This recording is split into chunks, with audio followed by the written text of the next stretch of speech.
Here we are folks, we're up to part 7 of the router table build and it's time to attach the tabletop to the frame.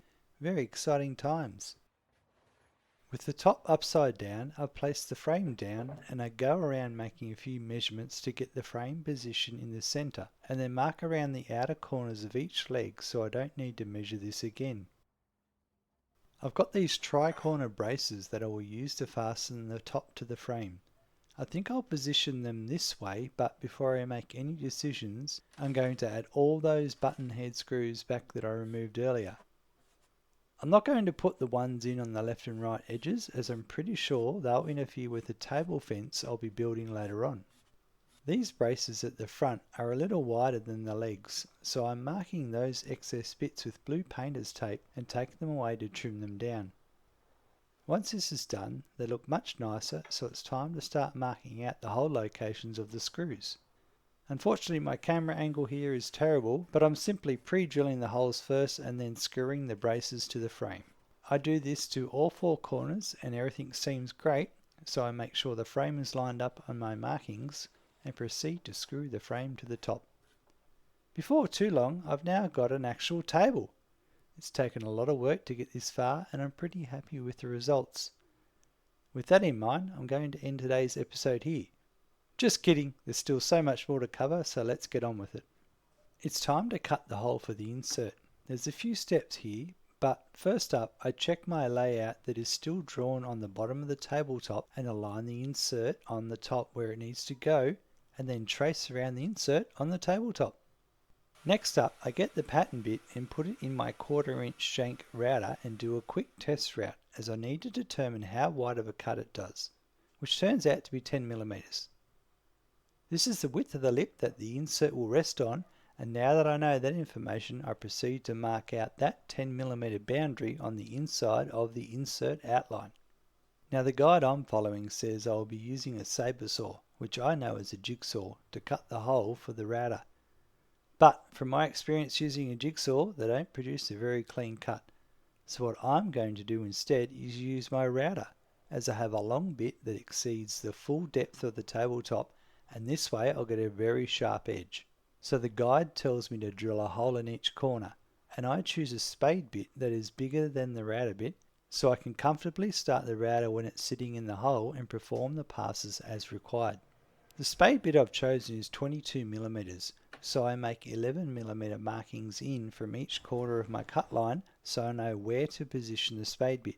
For extra accuracy, I drill a small pilot hole at each of these markings and then cover the whole area with blue painter's tape. A few minutes later I have 4 perfect holes. I then grab a piece of tabletop off-cut scrap and use this to do a test route. This is so I can measure exactly how far the guide needs to be from my cut line. Armed with this information, I place the wood I am using as a guide on the tabletop, measure where it needs to go and clamp it down.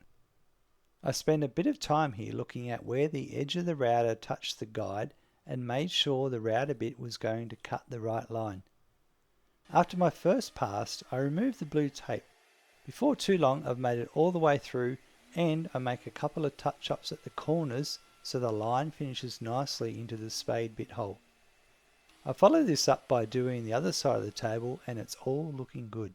Once I lined up the guide on the next edge, I place the router in position and then take a small piece of wood and double-sided tape it across the existing cuts. What I'm trying to do here is hold the waste piece in place so when the final cut is made, it doesn't fall down and tear. It should just float there. Well, let's cross our fingers and see. It doesn't take long to route the third side, and before you know it, the final side is done, and now we have a clean cut hole, along with some floating scrap, which is removed with some gentle persuasion. I can almost fit my head through that hole, but I won't, because I know how sharp that laminate can be. Here you can see what the insert looks like and how I'll lift the router out using the finger holes. Before I route the lip, I want to do a few test routes to make sure I've got the correct depth. The bottom piece is the edge I'll route into. The next piece is the edge that the pattern bit will rest against, and the top piece of perspex is used to correctly set the depth of the cut, as it needs to match the thickness of the perspex.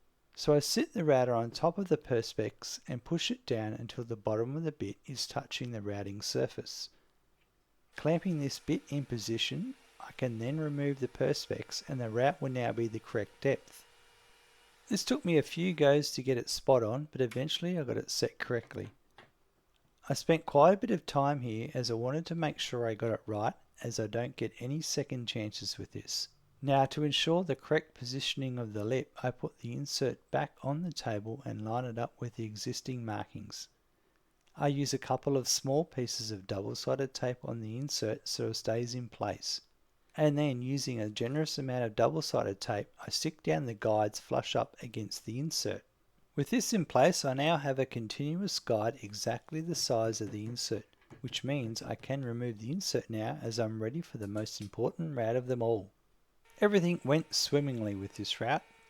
I just took my time as I worked around the guide, and I did notice the width of my bit was just smaller than the width I needed to route, and hence there was a tiny flap left over that easily broke away. With this in mind, however, I did need to make a quick pass with my chisel to remove the small ledge it left behind, but this didn't take long. Now, when I tried fitting in the insert, it was a bit tight and didn't want to go in the recessed lip. So I lifted up one of the guides and moved it back just a little bit. As you can see here, there is a sliver of white showing and I needed to route that away, so I'm back to making another pass with the router. It took me a couple more times of slightly adjusting the guide and then making another pass with the router to trim away the slightest sliver, but eventually it pops right in just like it should. Success! With that weight lifted off my shoulders, I take the guides away and then decide it's time to take the protective covering off the Perspex. Oh yeah, take it off. Nice and slowly. All the way. Oh yeah. Before I go any further, it's time to remove the double-sided tape left on the table and then to give it a clean with some citrus gum remover. It's looking much nicer now that it's clean. While I was cleaning, I realised I had the insert upside down, so I needed to give the insert a little bit of a sand to allow it to properly fit. This didn't take long and it's time to give the lip a gentle sanding, followed by sanding the inside of the opening to remove the marks left behind from the routing. With this all done, I give it a quick vacuum to get rid of the sawdust and the insert looks great. So now it's time to attach the insert to the router and see how it all fits. I start off by removing the 4 screws and the base plate. With that put to the side, I need to vacuum out some sawdust that had been making its home there in the gaps. I rest the router on some scrap and then proceed to screw the insert to the router. Well, so I thought. It seems as though my accurate screw hole location markings weren't as accurate as I thought, so I needed to file them a bit more to allow the screws to line up, along with widening the countersunk holes. Eventually all the screws fitted, so now it's time for the moment of truth. Well, it seems to fit and the router bit goes up and down, so that's a success. Until I noticed something. The outside of the hole seems a bit bulged and I realised that the 2 centre screws used for attaching accessories aren't flush now that I'd left the base plate off.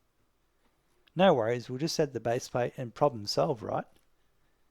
Well, as I was undoing the screws, cracks from 2 of the screw holes formed, so this was a bit of a letdown. To add further insult to injury, the screws weren't long enough to go through the Perspex and the base plate. Such a simple thing to overlook. Well, after a quick trip to the hardware store, it seems as though they didn't have any M4 countersunk screws.